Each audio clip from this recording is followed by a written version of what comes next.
Magandang gabi mga habibi, it's your boy Kuya Juicy nagbabalik for another episode ng ating vlog. And for tonight's ride, pag-uusapan natin kung bakit 675NK, bakit itong motor na ito yung napili ni Kuya Juicy as yung ating first big bike. Diyan lang kayo at samahan nyo ako. Pulling up black windows once you go down. You must be crazy if you think that I'ma slow down. Don't wanna hear it talking shit from the drama. Keep it coming, I'ma send you to your mama. Mr. Whip, whip, whip, get the guns out. Dropping bodies in the place till the sun's out. Can't fuck with this, I'm going to try. Just when the bullets fly, I'm the last one to die.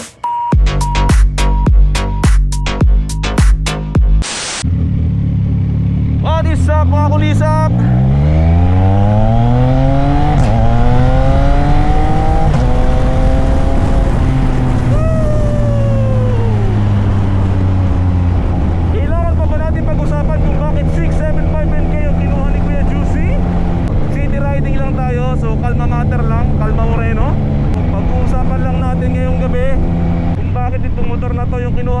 Instead na ibang motor sa ibang manufacturer, no? Kung tutuusin, napakaraming pagpipilian, di ba guys? Lalo yung mga leading brands natin sa Japanese market.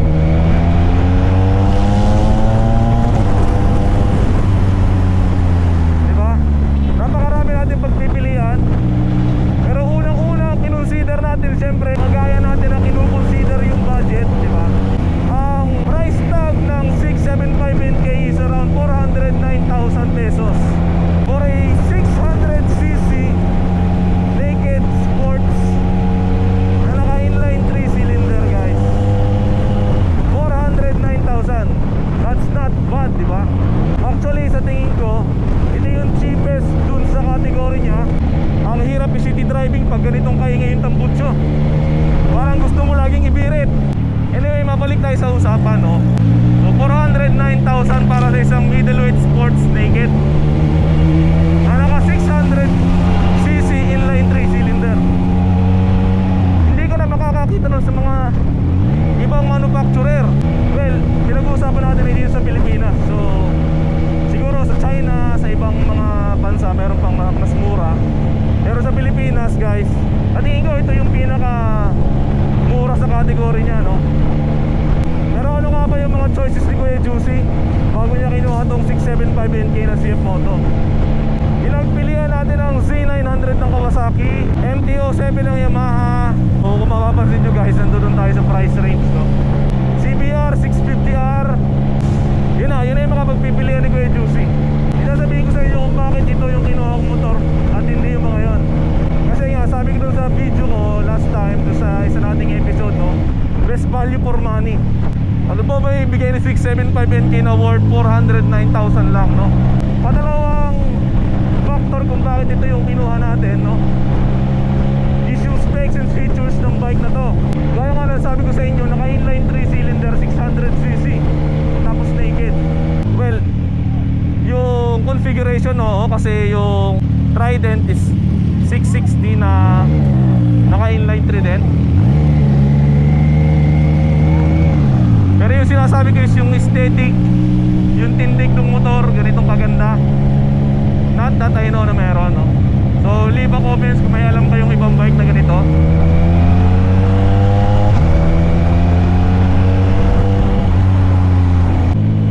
Ano ba yung mga features sa 675NK?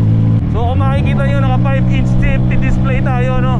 And alam ko sa panahon ngayon, yung mga bagong labas na motor puro naka TFT display na rin. Pero yun nga, sabi ko, sa price point niya na 409,000, parang hindi mo siya dapat makukuha. Parang I feel guilty, no? Parang yung TFT kasi sa mga high-end mo makikita.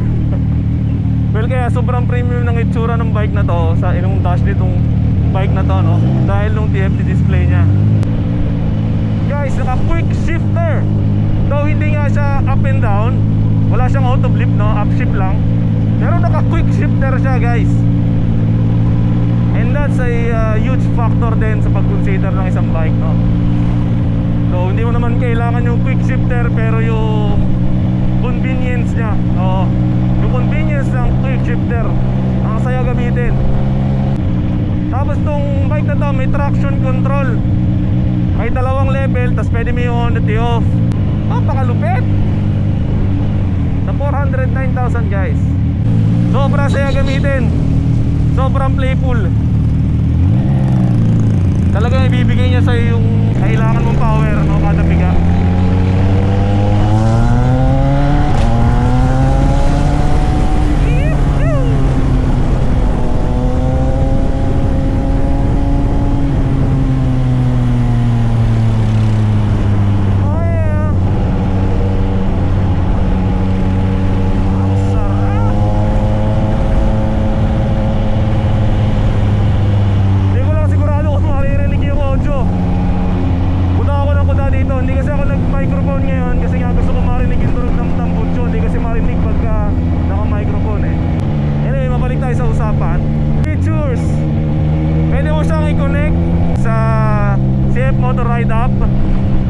Sobrang convenient.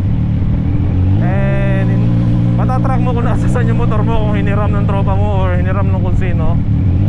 Or pwede mo siya i-monitor sa cellphone mo. Pinark mo, ganyan. Gusto mo malaman kung safe ba yung bike mo doon, kung matitrace mo siya. Also yung location, matitrace mo. Yung mga dinaanan niya, matitrace mo. Ganun siyang ka-high-tech. Tapos may tire pressure monitoring system dito. Makikita mo sa dash, no? Nandito siya sa harap mismo ng dash. Di mo siya kailangang i-access.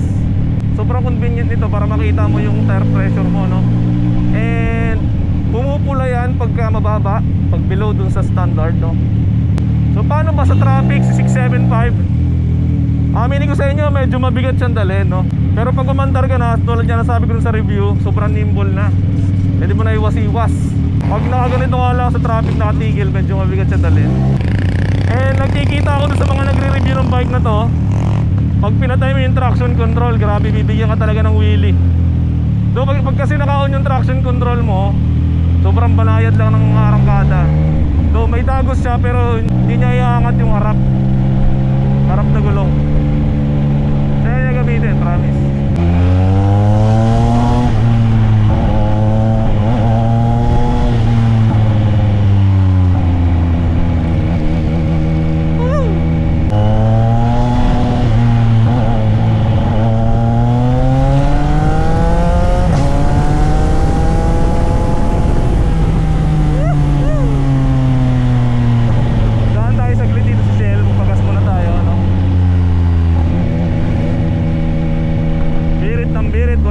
Gasolina.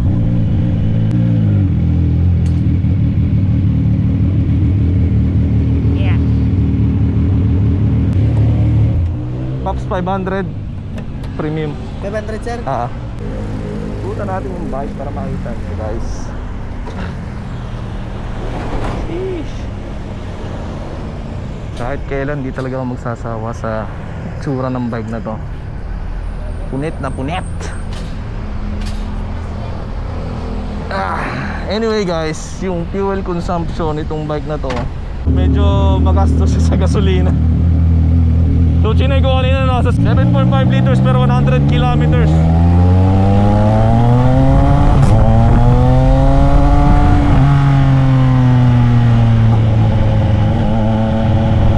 So around nasa mga 14 kilometer per liter yung fuel consumption.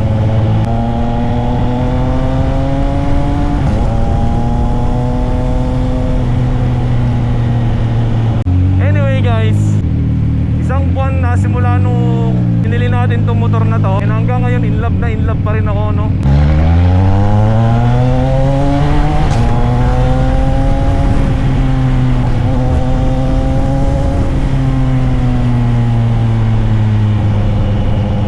In love pa rin ako sa motor na to, lalong lalo na ngayon.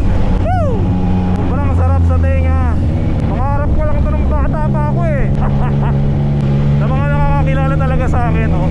Alam nila na ito talaga yung endgame ni Kuya Juicy, no? Kuha talaga si Kuya Juicy ng big bike kahit anong mangyari. Eh sa tingin ko, nahanap ko na yung sweet spot ko, no? Dito sa motor na to. Second gear talaga yung sweet spot nitong motor na to. As in, nandun yung ganda ng tunog, yung pagka-smooth ng acceleration niya, pagka-linear ng power delivery.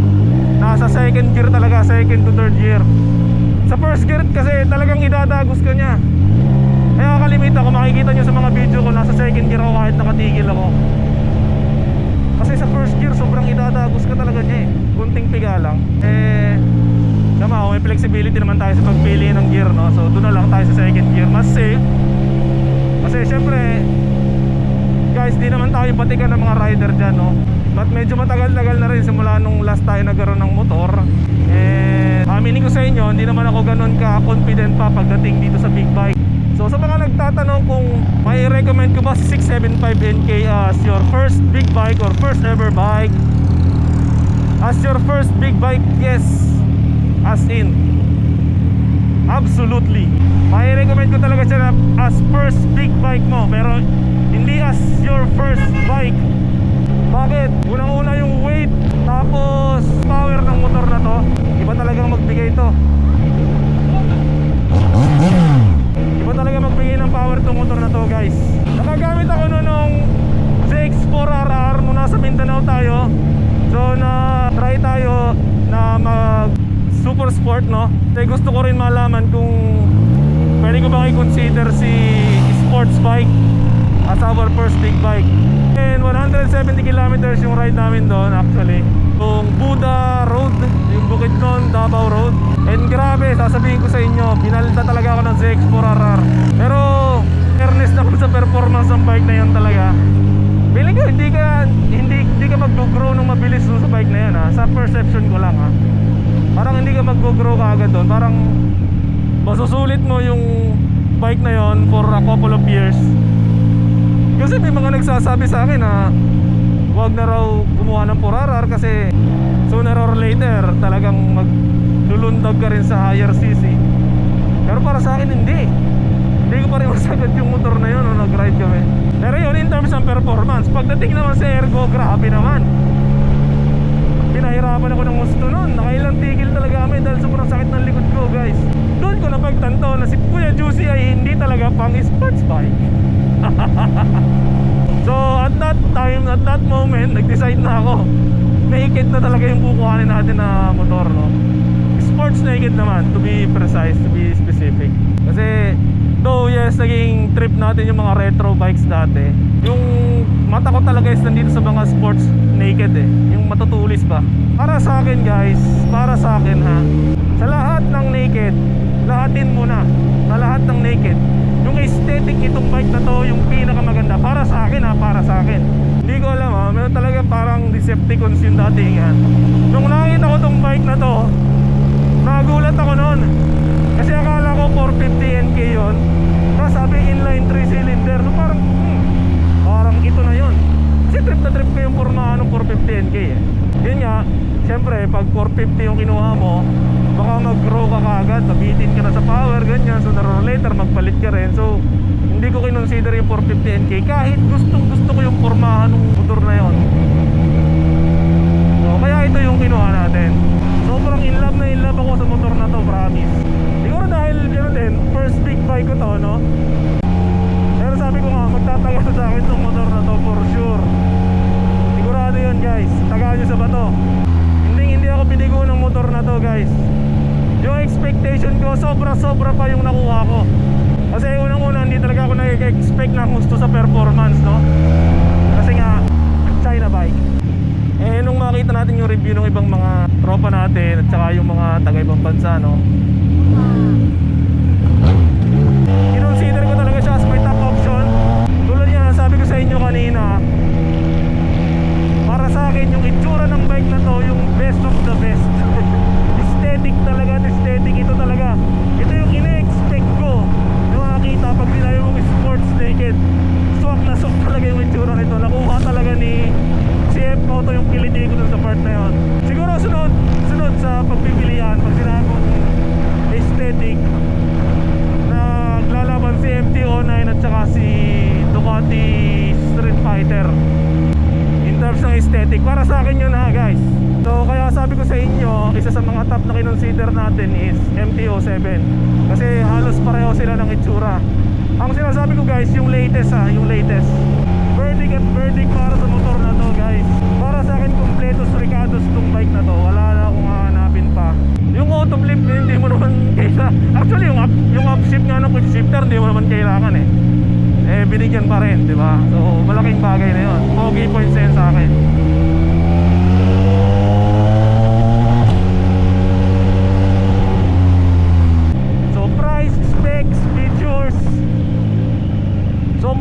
nag-galactic alignment talaga. Binigay talaga lahat ni CF Moto. One thing lang na siyempre hindi natin magagaranti, no, is yung reliability ng brand or yung reliability ng motor na to. Siyempre only time can define yung reliability. Sabi nila nagkaka-issue na daw dun sa SR, pero so far naman sa mga naka-NK hindi naman sila nagkaroon ng issue, or wala naman ako nababalita na nagkaka-issue. So yung mga common issues nga nitong 675, well, yung sa SR, no, iniinom daw yung langis nung makina. And sa pa 4,000 daw ba? 4,000 kilometers, no? Nauubusan daw ng langis. Pero so far naman sa mga tropa natin na naka-NK, hindi pa naman siya nangyari. And may mga napanood din ako na na-resolve na daw yung issue sa SR doon sa mga bagong ginawa ni NK. So hopefully na-resolve na yung issue na yun doon sa nozzle. May mga napanood din tayo kanina na kino-call out yung mga bumili ng 675 SR and NK para gawin yung mga issues doon sa motor, no? Actually tatlo yun, yung ABS daw, tapos yung sa langis, tapos yung mga latest daw na nilalabas na NK is mayroon ng steering damper.